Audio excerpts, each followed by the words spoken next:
मन में व्यर्थ संकल्पों का फोर्स समाप्त।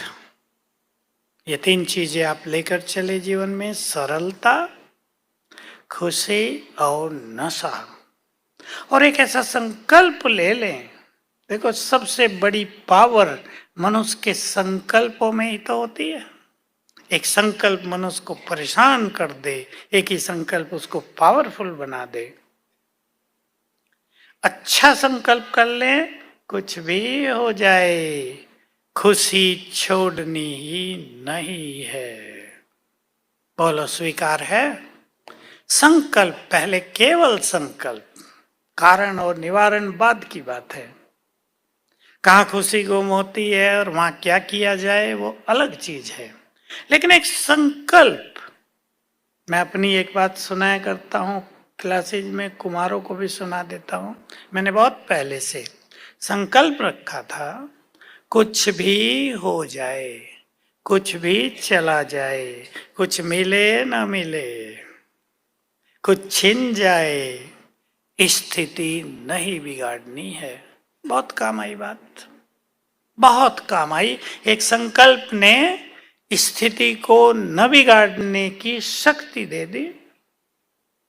संकल्पों में ही बहुत पावर है। और भी कुछ मैं कहना चाहूंगा आप सभी को। जीवन में कभी भी लौकिक अलौकिक में निराशा को अपने द्वार खटखटाने नहीं देना। नो फ्रस्ट्रेशन, निराशा नहीं। आप में से कई स्टूडेंट होंगे, कई कंपटीशंस देते होंगे, नौकरियों के लिए इंटरव्यू देते होंगे। कौन कौन है ऐसे? निराश नहीं, बहुत बैठे हैं। निराश नहीं।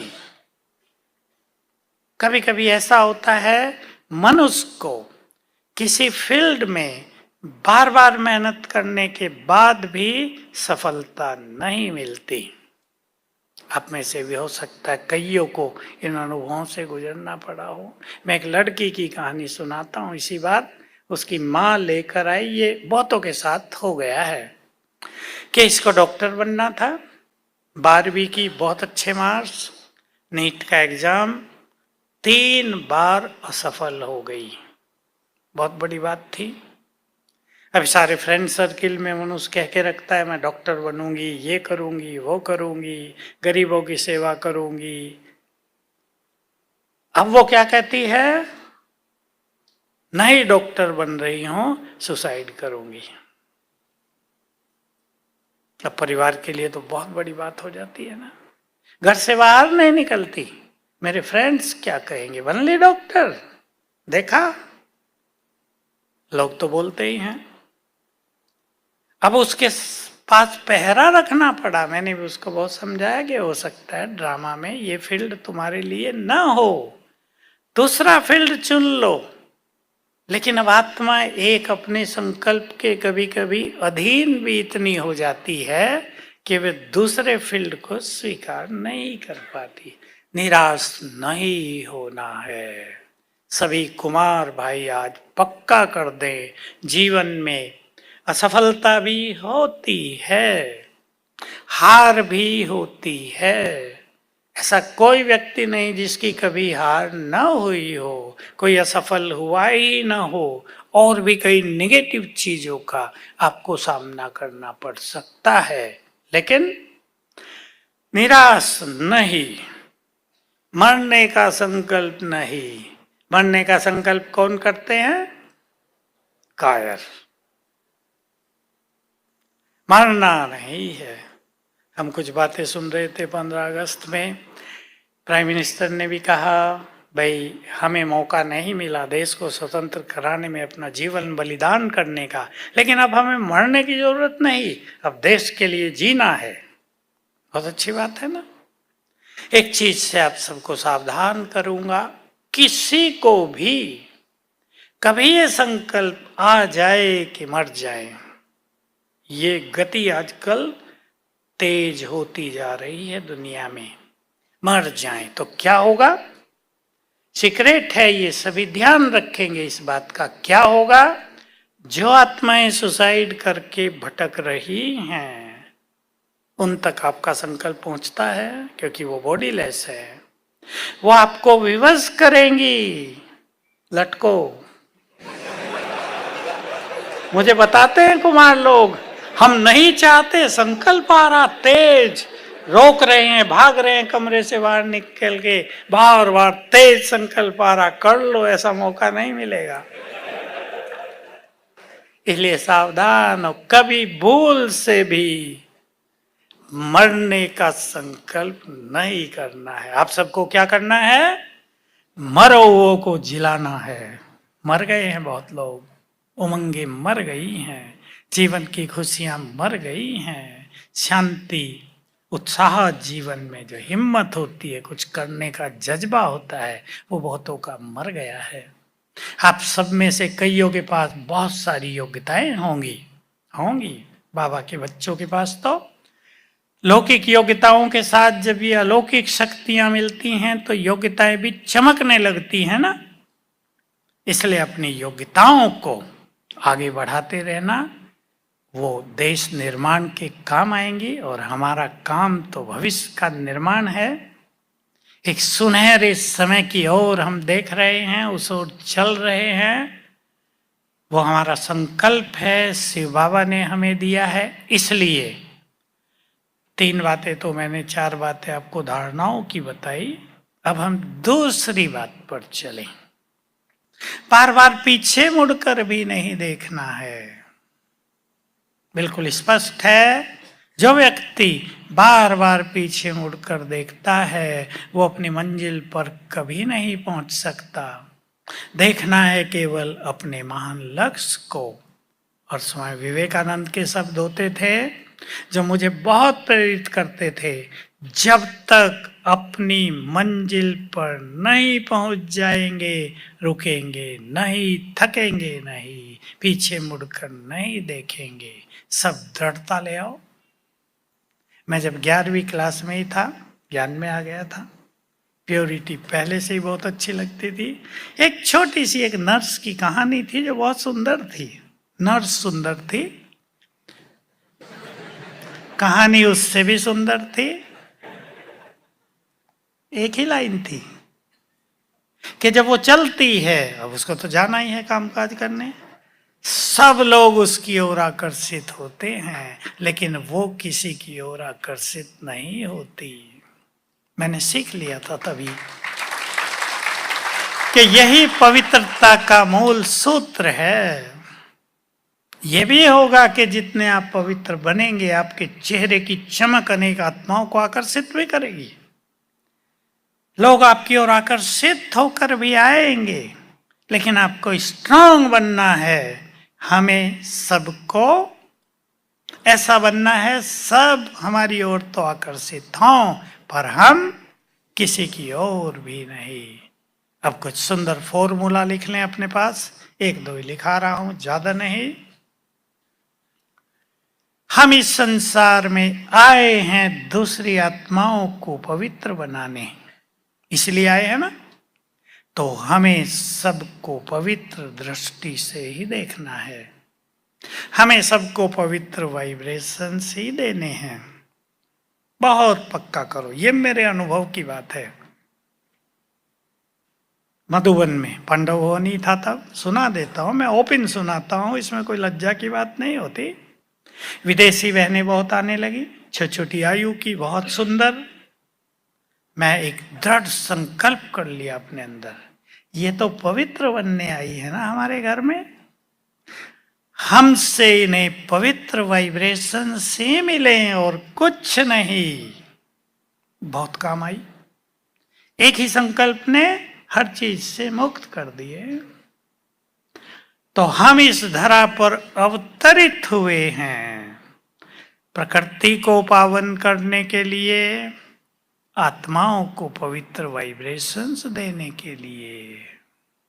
हम किसी के अपवित्र वाइब्रेशंस ग्रहण कर ही नहीं सकते। संकल्प करें, इन संकल्पों को चिंतन में ले आए अपने, बहुत मजा आएगा। छोटी सी धारणा, पानी को इस संकल्प से कुछ दिन चार्ज करके पीना, मैं परम पवित्र आत्मा हूं।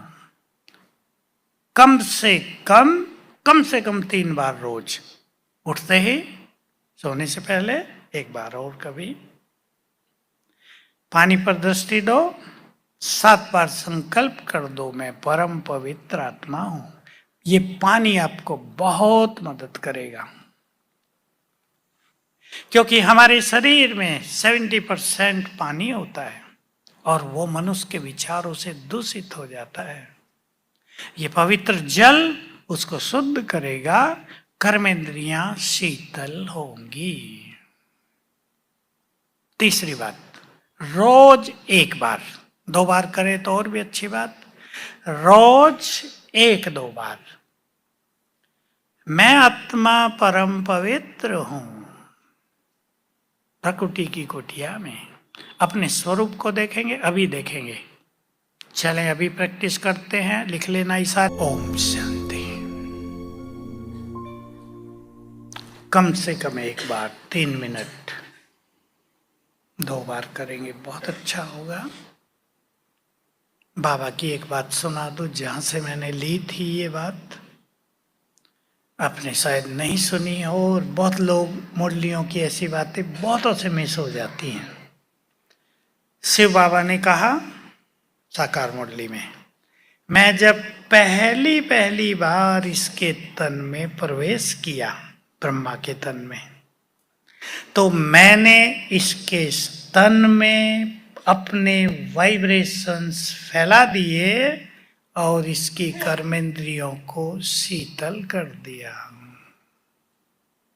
बहुत बड़ी चीज है। जिस काम के लिए एक साधक जीवन भर साधना करता है, बहुतों को तो जीवन भर तपस्या करने पर भी ये स्थिति नहीं मिलती। शिव बाबा ने उन्हें ब्रह्मा बना दिया पहले ही मिनट में। हम भी अभ्यास करेंगे। क्लियर है ना? अंग अंग शीतल होंगे, अंदर की जो वासनाएं हैं वो शांत होने लगेंगी। पानी चार्ज करके पीना और यह अभ्यास बहुत ही अच्छा है। एक सुंदर संकल्प कर लें, मेरे साथ साथ करेंगे। हमें उन राहों पर नहीं चलना है जिन पर संसार चल रहा है। पसंद है? हमें उन राहों पर नहीं चलना है जिन पर संसार चल रहा है। आप में से कई कुमार अपने परिवार में रहते होंगे, दूसरे भाई, उनकी पत्नियां, घर का माहौल दूसरा, ये कईयों को फेस करना पड़ता है। आप में से भी कईयों को फेस करना पड़ रहा होगा। बस एक संकल्प कर ले, इनका मार्ग अलग है, मेरा मार्ग प्रभु मिलन का सुख लेने वाला है, इनका मार्ग ये है। उनको अपने मार्ग पे चलने दो। जब वो अपने मार्ग को नहीं छोड़ रहे हैं तो हम इस श्रेष्ठ सर्वश्रेष्ठ मार्ग को क्यों छोड़े? तो आप में बल रहेगा बहुत ज्यादा। संकल्प हमें बल प्रदान करते हैं। तो संसार की बहुत सारी बातें देखकर बस एक ही संकल्प कर देना, ये हमारा नहीं है, हमारा मार्ग अलग, हमारा ज्ञान अलग, हमारा साथी अलग। भगवान साथ दे रहा है। कौन साथ दे रहा है? सोचो, कौन? बहुत बड़ा क्वेश्चन है ये, इसलिए घबराना नहीं है और बाबा को यूज करना है। मैं कल क्लास में भी पांडवन में एक छोटी सी बात सुनाई। बाबा जब साकार में थे, मुंबई में गए थे, कुछ ऑपरेशन आदि था, तो बहुत सारे मछुआरे भी ज्ञान में आ गए। अब वो बाबा से पूछते थे कि बाबा हम तो पाप का धंधा करते हैं, हमारा क्या होगा? बाबा ने उनको उत्तर तो दिया था कि ये तुम्हारा धंधा है, तुम कोई जानबूझ के हत्या थोड़ा ही कर रहे हो, ये कारोबार है तुम्हारा। और बहुत बड़ी बात कही थी कि गरीबों से बाबा का बहुत प्यार होता था। सुन ले आप, कौन हमें साथ दे रहा है। श्री कृष्ण की बात सुना दो उससे पहले। गीता में ये दिखाया है, महाभारत में, कि श्री कृष्ण जब ज्ञान दे रहे थे तो ज्ञान को 1-2 मिनट का थोड़ा ही था, 4 घंटे तो लगे होंगे ना इतना बड़ा गीता ज्ञान देने में। या दे दिया, हो गया, चल भाई युद्ध करो। तो लोगों ने प्रश्न किया कि 4 घंटे सेनाएं क्या कर रही थी, दुर्योधन शांत खड़ा था क्या चुपचाप? तो उत्तर दिया कि श्री कृष्ण ने समय को रोक दिया था। किसकी कहानी है ये शिव बाबा की कहानी है। तो बाबा का उत्तर था उन मछुआरों के सामने, मुरली है ये, अब वो मुरली प्राप्त नहीं है। सब कुछ मेरे हाथ में है, मैं जिसको चाहूं गरीब बनाऊं, जिसको चाहूं साहूकार बनाऊं। और लास्ट में चैलेंजिंग भाषा में बोल दिया, मैं गरीबों को साहूकार बनाऊंगा, साहूकारों को गरीब बना दूंगा। ये भगवान के महावाक्य है। कौन हमें साथ दे रहा है? जिसके हाथ में सब कुछ है, जो समय की गति को रोक सकता है, सब कुछ कर सकता है, लेकिन हम उसे अपना बना लें, उसके प्यार के अधिकारी बन जाएं, जीत लो उसको। भगवान को जीतने का यही समय है, केवल यही। कैसे जीतते हैं हम जानते हैं, उसकी आज्ञाओं पर चलकर, उसके कार्यों को सफल करके। आज भी था मुरली में, भगवान के कार्यों में कोई डिस्टरबेंस न करे। सुना है ना? नहीं तो क्या होगा वो तो खुद सोच सकते हैं। विघन डालने वालों की दुर्गति हमने तो होती देखी है, और अब आने वाले काल में बहुत होने वाली है। इसलिए भगवान को जीत लो, उसके दिल को जीत लो। आपके बुलाते ही वो आ जाएगा, और जो आप कहेंगे वो कर देगा। ये अधिकार की फीलिंग, इसको हम अब अनुभव कर सकते हैं। दूसरा अभ्यास करेंगे, और यह अभ्यास है अपने चारों ओर आभा मंडल बनाएंगे। रोज बना लेंगे सवेरे और शाम, सवेरे शाम या सवेरे और रात, सोने से पहले बनाएंगे। बहुत अच्छा होगा, क्योंकि आजकल समय अनुसार भटकती आत्माओं का प्रकोप भी दिनों दिन बढ़ता जा रहा है, बहुत बढ़ गया है। रात को आप ओरा कहते हैं इंग्लिश में, आभा मंडल तो समझ गए ना, चारों ओर शक्तियों का घेरा, ओरा, आभा मंडल, प्रभा मंडल। रात को बनाकर सोएंगे तो आप सेफ रहेंगे। अपनी बेड के चारों ओर भी बना सकते हैं आभा मंडल, अपने कमरे को भी आभा मंडल से बांध सकते हैं। ये सुंदर तरीके हैं इस बैड एनर्जी से बचने के। चले अब हम बनाते हैं, ऐसे ही करेंगे। पहले बनाएंगे शक्तियों का आभा मंडल, और फिर पवित्रता का। शक्तियों के इस आभा मंडल में कोई भी बैड एनर्जी प्रवेश नहीं कर सकती। मैं इस आभा मंडल के बीच में सुरक्षित हूं। कलयुग के कोई भी अपवित्र वाइब्रेशंस इस आभा मंडल में प्रवेश नहीं कर सकते।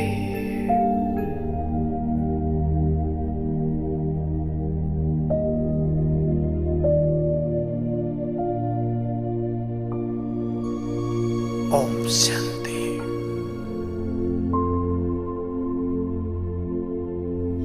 पसंद है? रोज करेंगे, बड़ा मजा आएगा।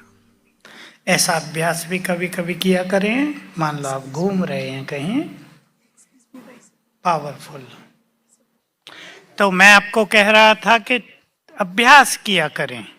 अब पर्पजली घूमे 10 मिनट आभा मंडल के साथ, और याद रखेंगे जो अभ्यास हम करेंगे, जो अभ्यास लंबा समय कर लेंगे, वही स्वरूप बन जाएगा। तो परिवर्तन के काल में जो भी आपको देखेगा, ये आभा मंडल भी दिखाई देगा, पावरफुल। और फिर क्या होगा? सब नमन, समर्पण। बाबा ने बताया हुआ है कि चोर लोग, मारने वाले लोग आपके पास आएंगे और आपका ऐसा स्वरूप देखकर अपना माल भी छो दे के जाएंगे कि हमारा भी आप ही रखो। ये सब खेल आगे आने वाले समय में बहुत चलना है। हम एक ऐसे समय के मोड पर आ गए हैं जहां बहुत कुछ खेल चलेगा। इसलिए अपने को बहुत पवित्र, एक शब्द और जोड़ रहा हूं, महान संकल्पों के खजाने से भरपूर करो। मुरली थी इससे पिछले वाले संडे को।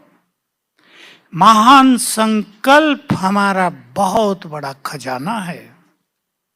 जितने महान संकल्प आपके पास होंगे, आपकी आयु भले ही 15 ही साल हो, आप लोगों को महान नजर आएंगे।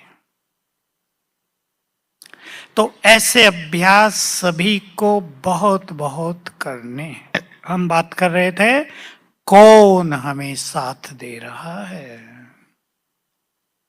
तो बहुत अच्छा अभ्यास करना है। भगवान साथ दे रहा है, लेकिन साथ तो उसे ही देगा ना। कौन? किसे? जो उसकी आज्ञाओं पर चलेंगे। जो स्लिप हो गए वो तो समझो उसके दायरे से बाहर चले गए। हमें ऐसा पावरफुल बनना है कि संसार को हम बहुत कुछ दे पाए। आने वाला समय यही डिमांड करेगा। मांग हो जाएगी बहुत। जो मैं देख रहा हूं संसार का हाल, बढ़ते हुए मानसिक रोग, सारी मेडिकल साइंस फेल हो जाएगी। सब हैंड्सअप कर देंगे, हम कुछ नहीं कर सकते। तब केवल आप सबकी दृष्टि, आपके वाइब्रेशंस, आपका सुख भरा जीवन लंबे काल का, इसके वाइब्रेशंस उन्हें राहत देंगे। बहुत लोगों को दृष्टि से निहाल करना होगा। अब मैं एक मोस्ट पावरफुल बात कह रहा हूं आपको, आप में से जो भी उसको पकड़ लें और उसका प्रयोग करें। मैंने कई बार सुनाई है, केवल एक ही बार सुनी थी, और वो भी एक संदेश में थी बाबा के, इसलिए वो सबको पता नहीं है। 1975 राखी का दिन, गुलजार दादी ने भोग लगाया बाबा को पांडव वन में, और बाबा ने छोटा सा संदेश दिया। संदेश था कि आगे चलकर विनाश काल में ऐसा समय आएगा जब तुम्हारे सामने बीमार लोगों की भीड़ आएंगी, दवाइयां सब निष्फल जाएंगी, तुम उन्हें एक साथ दृष्टि दोगे और वो निरोग हो जाएंगे। लेकिन ये काम वही करेंगे। बहुत बड़ी चीज है ना। मान लो इतनी सभा आ गई आपके पास, बिन बिन बीमारियां लेकर, आपने 15 मिनट उन्हें बैठा दिया कुछ संकल्प देकर, थोड़ा सा योग सिखाकर, और दृष्टि से वाइब्रेशंस फैलाए, और सब रोग मुक्त होने लगे। ये सीन चलेंगे। लेकिन ये काम वो कर सकेंगे जो संपूर्ण निर्विकारी होंगे। निर्विकारी स्थिति सर्वश्रेष्ठ ब्रह्मचर्य, पवित्रता, संपूर्ण पवित्रता, फिर आती है निर्विकारी, जिसमें मनुष्य हर तरह के व्यर्थ संकल्प से मुक्त हो गया, चाहे वो ईर्षा के हों या परचिंतन के हों। क्योंकि कोई भी व्यर्थ संकल्प, इस मुरली में भी था, कोई भी व्यर्थ संकल्प भी अपवित्रता है। अब मैं आप सभी को काम को जीतने की एक सबकॉन्शियस माइंड लेवल की विधि बता देता हूं, लिख लो आप सभी, क्योंकि काम को जीतना ही तो इंपॉर्टेंट है ना। काम जीतने वाले जगत जीत बन जाएंगे, विजय माला के दाने बन जाएंगे। तो एक काम करना है सभी को, 3 मास कर लेना। सवेरे आंख खुलते ही पहला काम ये करना, मैं विजयी रतन हूं, संकल्प। काम जीत हूं, परम पवित्र हूं। इसी सीक्वेंस में लिखना, इसी क्रम में 21 बार। अंदर जाने दो इसे। मैं विजयी रतन हूं, इसका अर्थ होता है हमने माया पर कल्प कल्प विजय पाई है। अंदर में एक शक्ति जागृत हो जाएगी। काम जीत हूं, वह शक्ति काम को नष्ट करेगी। परम पवित्र आत्मा हूं, पवित्रता के वाइब्रेशंस फैलेंगे देह में भी मन में भी। ये बहुत सुंदर सबकॉन्शियस माइंड का प्रयोग है। क्रोध को जीतने के लिए इसमें काम की जगह क्रोध, मैं विजयी रतन हूं, क्रोध मुक्त हूं, शांत हूं। बहुतों को फायदा होगा, 21 दिन में ही फायदा हो गया। जिनको क्रोध बहुत आता था 21 दिन में शांत हो गया, क्योंकि अंदर की अग्नि है ना ये दोनों। इसलिए श्रीमद् भगवत गीता के 3 अध्याय में आ गया। मुझे बहुत प्रिय लगता था ये महावाक्य। वो योगी जो काम और क्रोध के वेग को सहने में समर्थ है, वही सच्चा योगी है। जिसने दोनों को जीत लिया। इन दोनों के फोर्स को दबाना नहीं, जीतना है। और वो राजयोग के बल से, इन महान संकल्पों के बल से, पानी चार्ज करके पीने से सरल हो जाएगा। आप सब कुमार बैठे हैं, मैं और ओपनली आपको कुछ बात कह देता हूं। शरीर में शक्तियां बनती हैं, वीर्य शक्ति निरंतर बनती है भोजन से। वो शक्ति अगर अधिक हो जाती है, वो हमारे शक्ति चक्र में जमा होते थे, गोनाल्ड ग्लैंड कहते हैं आजकल की भाषा में। तो वो फोर्स करेगी ना कर्मेंद्रियों पे, वो दबाव डालती है। इसलिए मनुष्य न चाहते भी विकारों की ओर आकर्षित हो जाता है।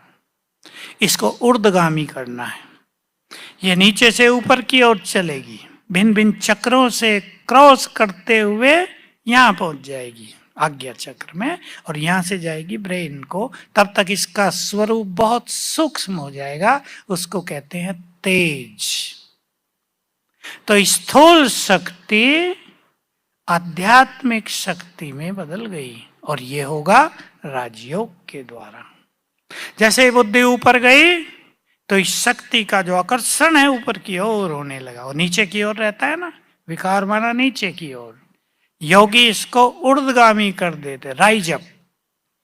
वो यहां पहुंचकर तेज बन जाती है, ब्रेन को तेजस्वी कर देती है। इसलिए ब्रह्मचर्य का महत्व विद्यार्थियों के लिए भी, योगियों के लिए भी परम आवश्यक बहुत ज्यादा है।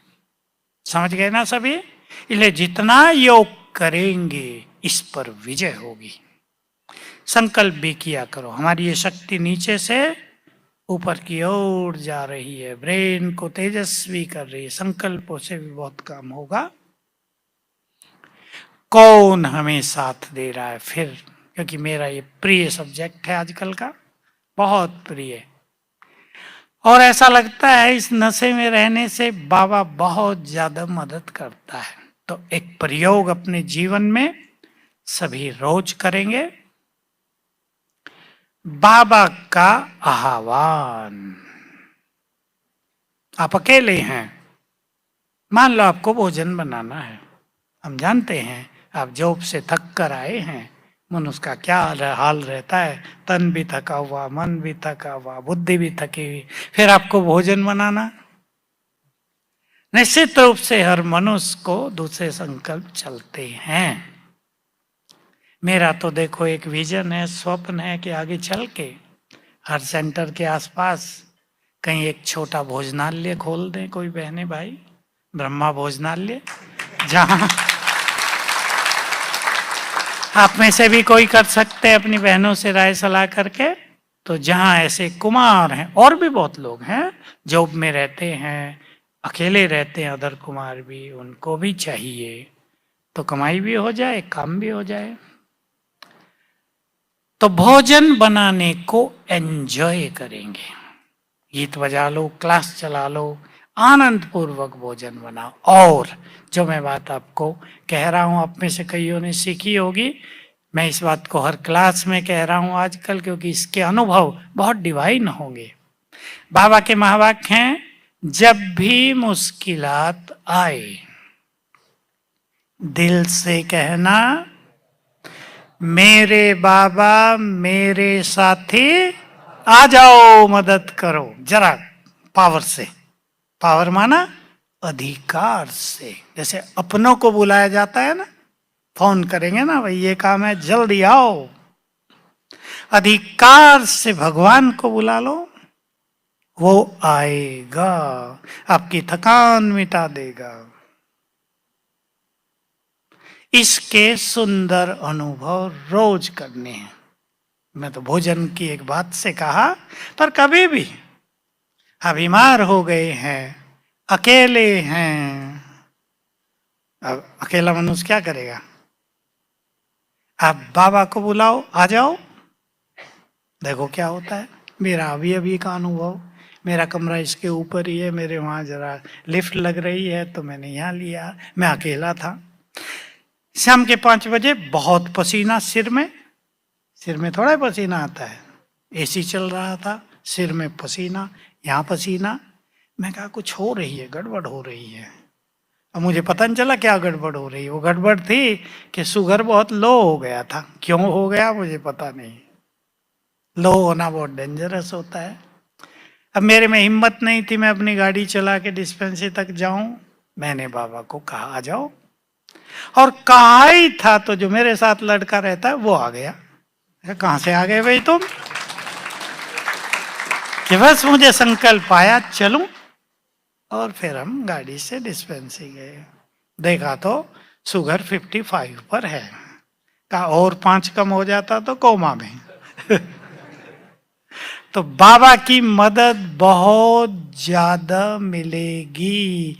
ऐसा हो नहीं सकता कि आप उसे बुलाओ और वो ना आए।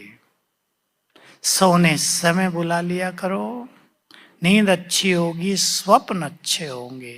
मैं आप सभी को स्वप्नों के बारे में भी कुछ कहना चाहता हूं, क्योंकि कोई कुछ कहेगा नहीं, कोई बोलेगा नहीं उसके बारे में। स्वप्नों में डिस्टरबेंस होता है। सिद्धांत आप समझ गए, ये शक्तियां शरीर में बढ़ती जाती हैं, मैटर है ये। जब ज्यादा हो जाता है तो निकलता है। उसको ज्यादा माइंड नहीं करना, परेशान न करना अपने को, ये क्या हो गया, मेरी प्योरिटी कच्ची है, मैं तो चल नहीं सकता। अनेक व्यर्थ संकल्प कुमार करने लगते हैं, इससे तो शादी कर लो, छोड़ो इस जीवन को, ये भी तो पवित्रता नहीं है। इसको ज्यादा सीरियसली नहीं लेना। आपको करना है केवल योग में बढ़ोतरी, पानी चार्ज करके पीना, सोते समय कम से कम 7 बार याद कर लेना, मैं परम पवित्र आत्मा हूं, मेरे चारों ओर पवित्रता का ओरा है, आभा मंडल है। तो अपने को सोने से पहले थोड़ा सा समय देंगे। ये नहीं थके थकाए आए।